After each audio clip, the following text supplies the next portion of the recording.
почти готово. Я сразу добавляю туда фасоль. Удаляем ненужные специи. Куриная ножка готова, поэтому я выложу ее на салфетку, чтобы с нее стек лишний жир. Сковородочка прокалилась, масло начало шкварчать, и я отправляю туда шпинат. И очень быстро его там перемешиваю. Если сковородка достаточно толстая, то вы можете просто снять ее с огня. И дальше уже шпинат дожарится, доготовится, пока сковородка будет горячей. Все, он готов. Зеленый горошек я добавлю к шпинату, чтобы он также покрылся ароматом масла.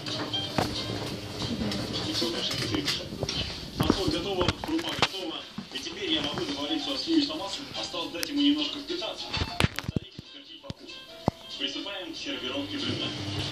Сначала я выкладываю шпинат и зеленый горошек. Дальше в крупу. Теперь куриная ножка. Кошечка стирает И белье. добавляем немножко еще зеленого гарнира. Я думаю, вы смогли убедиться, что полезно бывает и вкусно. Приготовьте такой гарнир с картошкой вашим близким, и они останутся довольны. Приятного аппетита!